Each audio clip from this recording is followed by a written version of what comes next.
Welcome back, and in this episode we're going to take care of business at Route 36, but first, we're in Route 34, taking care of various daycare business we have to do.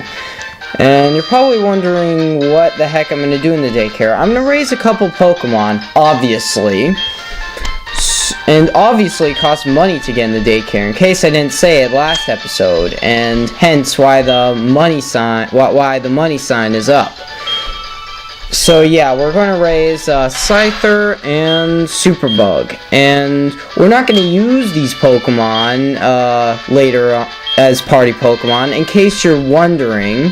But there's a different reason, and that reason is to do with another important aspect of the daycare, which is breeding. And this guy, when you talk to him after you put two Pokemon in the daycare, he signifies whether your Pokemon will make eggs or not, whether they're in the right egg group. You could check Cerebi.net to see the various egg groups, and if the daycare man says they don't seem to like each other much, or they love each other, I think, or whatever, then they make an egg. But if they say the two prefer to play with other Pokemon other than each other, for sure they won't make eggs.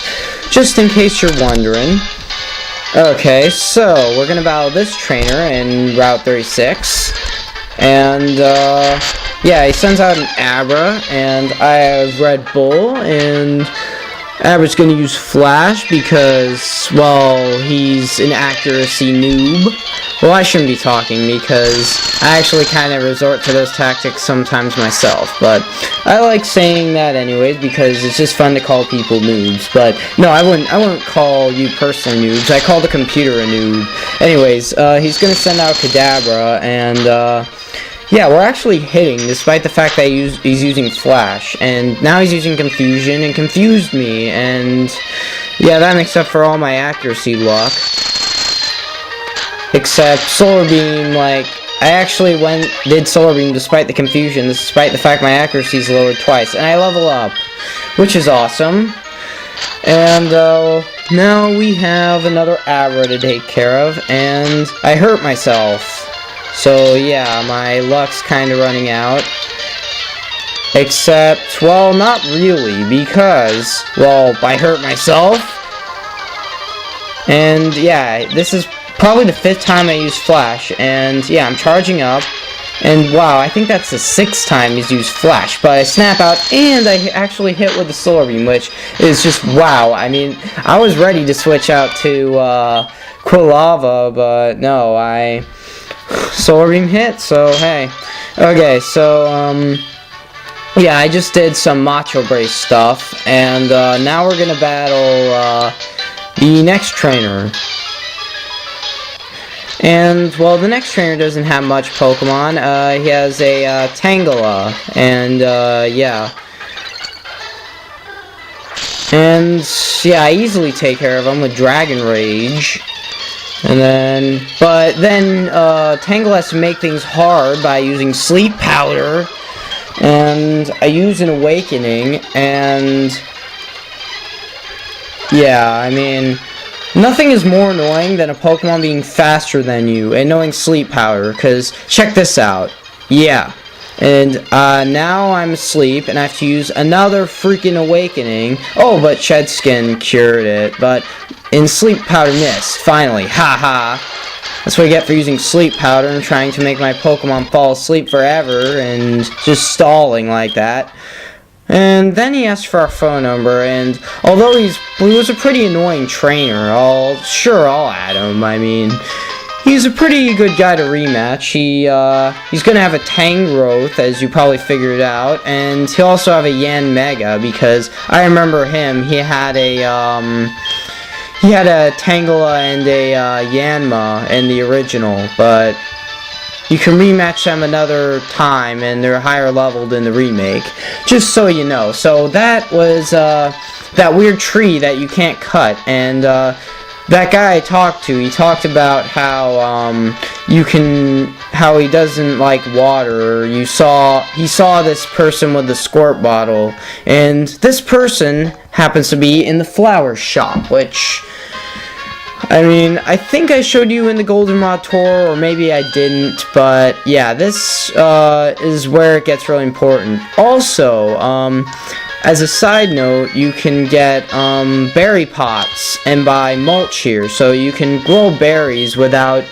you know how in Generation 3 you had to plant them in various soil plots throughout the routes, but now you can just plant them in your pots, which you carry around in your backpack, which I'd say it's convenient. So, yeah, now we're gonna go to the mart, because I need something. I don't remember what. I think I restocked on Awakenings I used on the freaking Tangela during the freaking battle. Well, I didn't use the Awakenings on the Tangela. I used it on the Dratini. Anyways, enough ranting. I pick up an egg from the daycare. So, yeah, and... just in case you're curious why the heck I have an egg, I'm actually going to use this Pokemon in my party. And the reason why, well, I didn't use the Scyther that I caught earlier is because I wanted it to inherit a move that is going to be useful throughout my team's strategy. Yeah, and Jack just gives us an unnecessary call. Anyways, back to what I was saying. Well, yeah, my YouTube description, I promised that I'd have a good team. I mean, a team that uses strategies that I hope that you're interested in. In my YouTube description, I said that. Anyways, enough redundancy. I go back to Route 36, and I'm going to finally squirt the bottle in this weird tree, and yeah, notice how I said that it hates water? It's alive, and yes, if you hadn't figured out, it's a Pokemon, or if you hadn't played the original before, you know that's a Pokemon, if you played the original. I'm being redundant again, and yes, the tree is attacking me now, and now it's a Sudowoodo, and you probably knew that back from playing the original, and I'm being redundant again, and now I'm going to send out Blue Eyes. And I actually didn't slow this down because, well, I didn't need to. So, yeah, I used Dragon Rage, and that consistently does 40, and which is a good amount of damage for that point of the game. And now it's going to mimic my Dragon Rage, because if you didn't know, its movesets are Mimic, Low Kick, I think Rock Throw, and Flail. So, yeah. And I'm just going to use Headbutt until it goes down to red health, and it just keeps on using Low Kick, and Blue Eyes is not that heavy, so it's not taking that much damage, because if you didn't know, Low Kick does damage depending on your weight, and I hate to break it to Sudowoodo, but Blue Eyes does not weigh a lot, and now I weakened it to a good amount of health, but the Sudowoodo seems to know Flail, or the computer just did a random moveset at the right time. Because I think how the computer works for wild Pokemon is that it just uses a random move. I think that's how it works anyways, I'm not sure. Just ask the Nintendo companies how the heck they do it, I don't feel like it. So yeah, now I'm going to put this Sudowoodo to sleep, and I hope it darn well catches in my first Great Ball after putting status on it, sleep status, which is better than any other status other than freeze for catching Pokemon. And I have it in red health, so it better darn well be caught in the first try, and we'll see if it does, because I know it's going to happen, I don't feel like giving away, and yes, it's caught in the first try. So yeah, and I'd actually recommend you using this in your party. It's a pretty good Pokemon, and